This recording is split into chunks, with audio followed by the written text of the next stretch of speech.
For today's video naman, gagawa naman tayo ng DIY na CR door. Mabilis lang naman gawin to. Ito ay gamamit lang ako dito ng Alco frame at saka YP200. Ayan.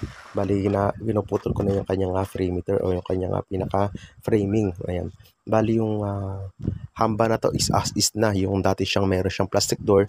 Hindi na natin tatanggalin yung kanyang plastic door na hamba. At lalagyan na natin siya ng aluminum para hindi na masyadong marami pang gawin dun sa ating hamba. Yan, 45 degree na nga natin ang sabay yung ating magiging perimeter ng ating frame. Yan. Bali, ito isa first time natin gagawa ng CR door. Bali, ang mga nagawa na natin isa puro screen door pa lang siya, estante, pero dito isa first time natin gagawa ng CR door. Ayan. Bali, sa ano lang to, sa may school, sa may grade school lang siya.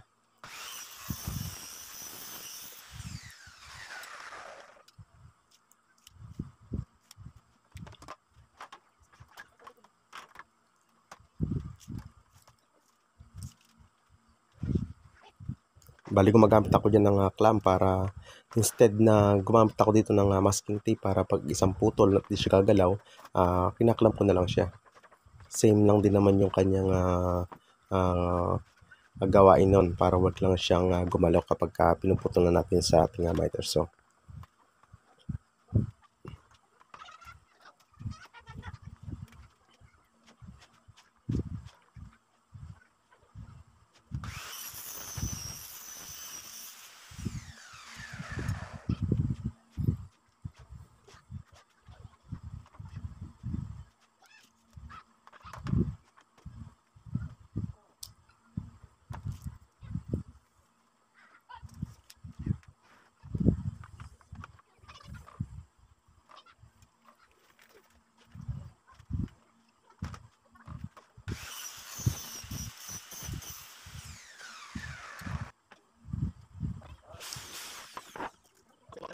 Dito maglalagay tayo ng mga bracket. Ayan, bali ang ginagawa ko dito ng bracket is up and down. Yung sa paggawa ko ng bracket.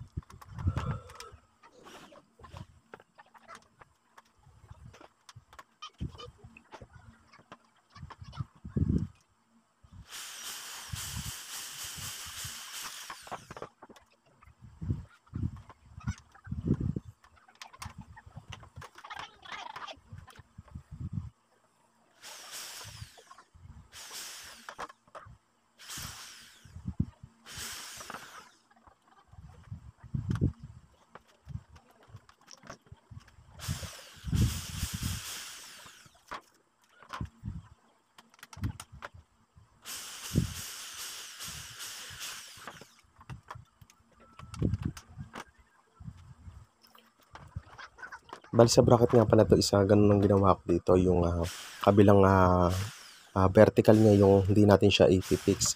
Doon tayo kasi magpapadaan ng ating YP100 yung kanyang dingding. Bali, pa tayo kasi yung gagawin ko dito ang dingding niya. Kaya pag ganyan yung ginawa natin sa paggawa ng ating framing.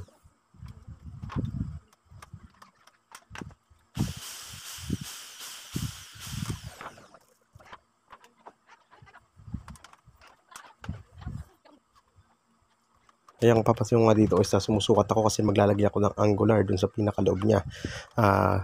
Ginagawa ko talaga to para mas maging matibay yung kapitan ng ating hinges. Yan, gumagawa lang ako dito ng mga 4 inches. Susut ko dyan sa ating Alco frame para dun sa tatamaan naman ng ating hinges. Same lang din sa hamba. Just in case na may hamba, pag sa may hamba na may tubular na akong ginagawa, nilalagyan ko din siya ng angle bar na 1/8, 1 by 1/8 yung lalagay ko dyan na angle bar. Yung pinambabracket natin, siya din lalagay ko din sa tatamaan ng hinges niya para mas maging matibay yung ating hamba, ay yung ating hinges para hindi siya nasisira agad. Ito yung ating YP100. Natabasan natin siya ng para sa ating, ayan, papasin patayo siya. Bali, ang nagamit ko nga pala rito nga YP200 isa't kalahati. Saktong-sakto yung isa't kalahati natin dito sa na nagamit. Medyo makitid lang naman kasi itong ating ginagawa. Bali, may sukat lang to na 200 by 60. Yun lang sukat ng pintuan ng ating CR. Kaya medyo konti lang nagamit natin dito na YP200 sa kalahati lang siya.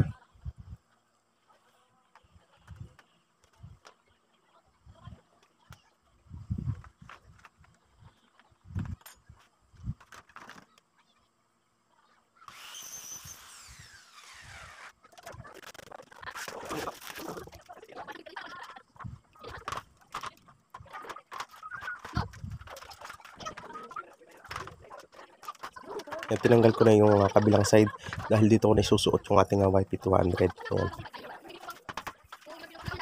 Yan, pupukin lang natin siya ng rubber hammer kasi medyo makunat talaga yung pag yung YP200 kasi medyo may hindi siya sukat na sukat, hindi katulad ng YP100 na saktong-sakto lang dyan na halos wala talagang pressure. Dito para sa akin is hindi ko na siya ginagатlaan yung gilid ng ating YP200 para mas maging matibay yung ating dingding. Talagang wala siyang pikit na pikit siya. Kaya hindi ko na siya, hinatsagan ko na siya pupukin para mas maging matibay siya. Yung talagang pikit na pikit siya. O yung talagang tight yung kanyang bawat isa sa kanya is tighting talaga yung kanyang kapit. Yan, make sure lang din natin ang natin sticker na dapat hindi siya maipit dun sa ating susuotan kasi once kasi naipit siya, medyo mahirap tanggalin sticker kapag naipit sa ating Alco frame.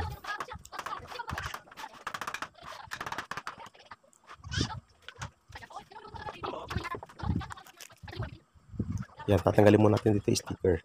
Yan, mapapansin nyo, tinatanggal ko muna yung sticker para hindi maipit dun sa ating frame.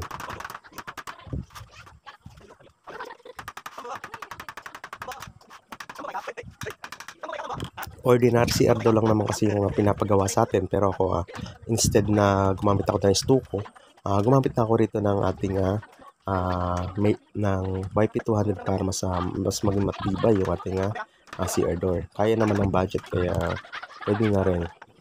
Kahit konti lang pwede na rin. Bilang sample lang naman natin ito sa ating ating mga magiging kliyente soon.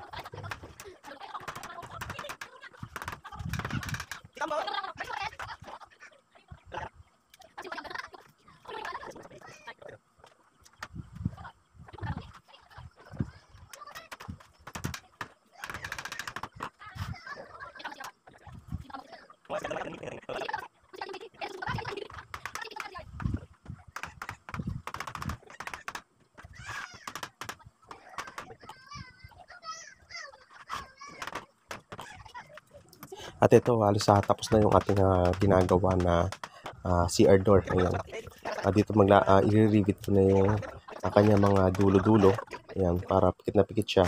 Yung rubber hammer ko muna siya. Then, ayan, talagyan na natin siya ng mga rivets para fix na siya.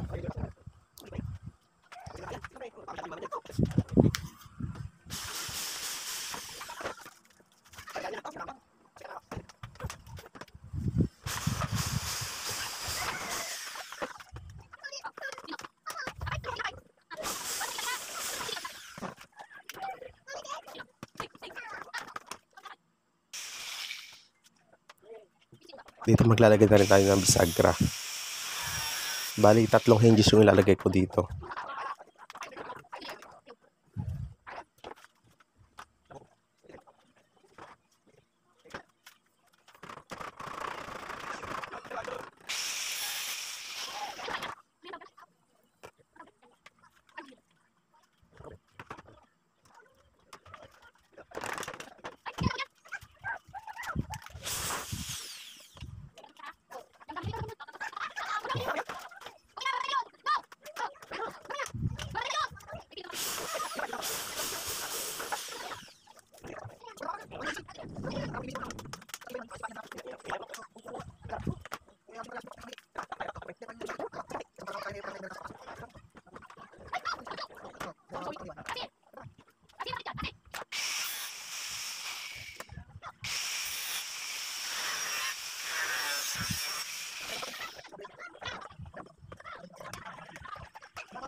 Ayan, at ito na nga, ready to deliver na natin yung ating CR door.